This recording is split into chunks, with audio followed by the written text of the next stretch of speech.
Hi guys, today we are talking about proverbs.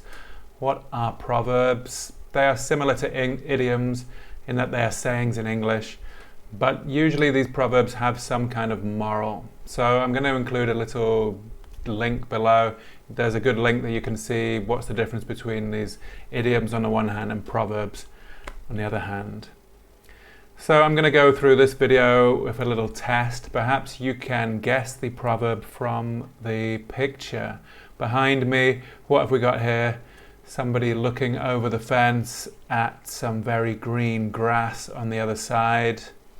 That's right, you've guessed it. The grass is always greener on the other side of the fence. That's the whole version. The grass is always greener on the other side. We often say this. What exactly does it mean? It's meant to say that we are rarely satisfied with our own situation, and often things look a lot better on the other side.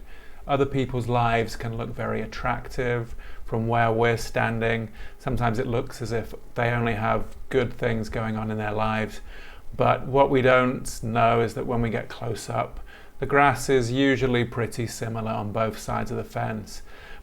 Both sets of people have their benefits, they have advantages, but they also have difficulties that they're dealing with that you can't always see. So in fact, the grass is not always greener on the other side of the fence. The grass is rarely greener, although obviously this guy in this case, the grass is very much greener. So what do you think? Let me know in the comments. Do you use this in your life? Do you actually believe the grass is always greener on the other side? I think it was Coldplay who included this in one of their lyrics. The grass is always greener on the other side. Yeah, I won't be giving up my day job anytime soon, so don't worry, but do check out the Travis song. Again, I'll put a little link in the comments below, make it easier for you. Okay, next up we have got this one. What's going on here, guys? There is a door very much closed on the left of the screen above me, and a door over here open. What is the proverb that this picture alludes to? Well, we often say, when one door closes, another opens. When one door closes, another opens. Have you heard that before? What does it mean? Did you get it? Yes, usually when something happens in our life, perhaps a door is closed for us. So it could be we lose a job, it could be we miss out on something, and it feels pretty bad usually when we have this door closing in our face. It's not a good feeling. It can feel like it's the end of the world and we can't go anywhere, we can't progress on our journey. However, the saying, when one door closes, another opens, is saying that there will be another opportunity elsewhere. And if this door hadn't closed on us, we wouldn't notice that there is another door opening, another opportunity, perhaps even a brighter, a better opportunity than the one through the door that closed on us.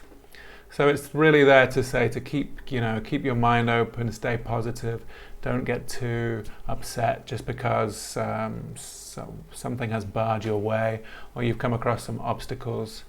Remember, you need to still keep looking for those open doors, keep moving forward.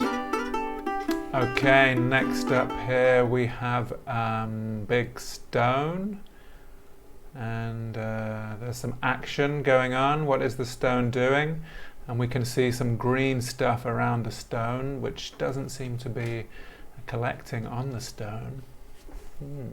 What could this one be? Do you know? Can you think? Have you ever heard of the proverb, a rolling stone catches no moss? That's right, that's what we say, a rolling stone catches or gathers no moss. And yes, you probably heard of the Rolling Stones famous rock group, who are still rolling just about. Their name came from a song, blues song. Who was it by? Muddy Waters, I think it might have been. The Rolling Stone. So the idea is the same here. These people who always move on from one place to another are sometimes called rolling stones. And to say that they gather no moss can have a few different meanings. Most people take it to mean that they will not get connections, they will not put down these roots. They will just keep rolling and moving on and have no long-term attachments. I've seen other definitions where it's the moss can be said to be wealth or belongings or even responsibilities. So you don't accumulate this wealth on the negative side, but you might not accumulate responsibility, which some people might see as a positive. Now, obviously, this has been around for a long, long time, and perhaps it was more relevant in the past. These days, some of my students have said, in terms of work, actually it's probably better if you do move from company to company at least once in a while, and maybe there's an ideal number of years that you should stay with one company before moving on, so that you can then perhaps increase your responsibilities, maybe even get a higher salary. So in that case, then this proverb is out of date. But I'd be interested to know what you think. How do you use this proverb? And are you a rolling stone? So next up here we have another picture and another proverb. What is this one? Can you guess the context? There is a signpost in the middle with 1,000 miles. So that should be a good clue. I think if you know this, then you're probably going to get it. Otherwise, you're probably not going to get it. But this is a very popular proverb which has been translated from the original Chinese, and it's now very popular in the West, where it also works very well. A journey of 1,000 miles begins with a single step. And this is one of my favorites as well. It's such a poetic proverb. It rings really well, and it's has this motivational side to it as well. To envisage this huge journey, this great undertaking which we might have, to remember that if we don't get started at all and take the first crucial step towards that, then we don't stand any chance of getting there. Of course, it doesn't mean that by taking the first step that we are guaranteed to complete the 1,000 miles, but nevertheless, without that first step, we're definitely not going to get there. And this one came across from ancient China, from Lao Tzu, and it works in Chinese, it works in English. People love it. It's extremely motivational. If you're looking for this, you'll see article upon article on the internet about how people interpret this. So tell me, what does this mean to you when you read this, when you hear this proverb? Do you find it motivating, or does it not mean much to you? Do you think it's something that you can use yourselves? Do you have a huge journey which you want to get going, but you need to just get momentum and build that first step and then take the next one and keep going? Yeah, let me know what you think in the comments, and let's move on and look at the next one. What is this? Behind me, this huge, ancient and extremely recognizable building straight away.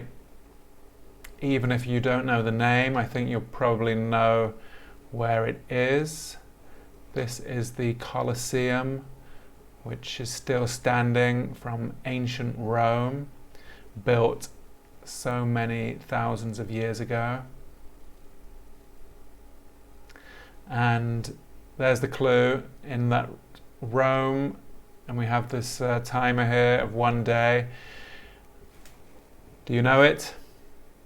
Rome wasn't built in a day. Rome wasn't built in a day. This one again has been included in some fantastic music. I think it was More Chiba. Don't you know the that track by Rome the same wasn't name. built in a day? So what does that mean? Rome wasn't built in a day. Well, Rome was this ancient city and one of the most impressive cities of the ancient civilization, certainly here in Europe, in this part of the world. And of course, the construction of Rome, such a magnificent place, took longer than one single day. So you cannot expect to complete everything straight away. This is to advise you to be patient. Of course, you need to keep going. I've seen versions of this that says Rome wasn't built in a day, but they put some bricks in place every day. So as long as you're actually doing something, again, similar to the last one, if you're making progress and you're building something, yes, it's going to take a long time, but do keep going. Don't stop building, or Rome will never get built. So what do you think? Does this apply to you? Have you heard this before? How do you use this in your own daily life? Okay, and the final one here today. What is happening behind me? This guy has got a large hammer and he is hitting something. This is probably what's called a blacksmith. In the days gone by, in the Iron Age, blacksmiths were of extreme importance, and when blacksmiths are working in their forges, working with iron, they have to make sure that they operate with good timing. Have you got it? Here it is. Make sure you strike while the iron is hot. Of course, strike while the iron is hot. This was important for the blacksmiths at the time to make sure that they can create the weapons and swords and horses' shoes and whatever it is they're forging. That's the best time, the opportune time. If you strike too soon, then it will not have heated up properly. If you're too slow, then the iron will have cooled down and you won't be as effective. So this is another great one in life. When you have the opportunity, when the moment is ripe, when all the things are in place, everything is ready, that's when you need to make your move. That's when you need to strike, when the iron is hot. And I've heard this being translated into other languages as well, particularly here in Thailand. There is a version which means that this is the best time to train somebody, perhaps when they're young. So I'm not sure the English version has all that side to it, but it's mostly about, when the opportunity is right, when everything is there and it's the right time to do it. Don't delay, don't procrastinate. Make sure that's when you make your move, that's when you strike. So talking of striking while the iron is hot, I'm going to give you guys a great opportunity to strike right now and get going on your Go interview journey. I'm going to be giving a special offer which is going to last for 48 hours. So check out the link down below. You guys can sign up, get going and make your first move, get joining an international company. Strike now while the iron is hot. I'll see you soon, guys. Hope you enjoyed the video. Cheers.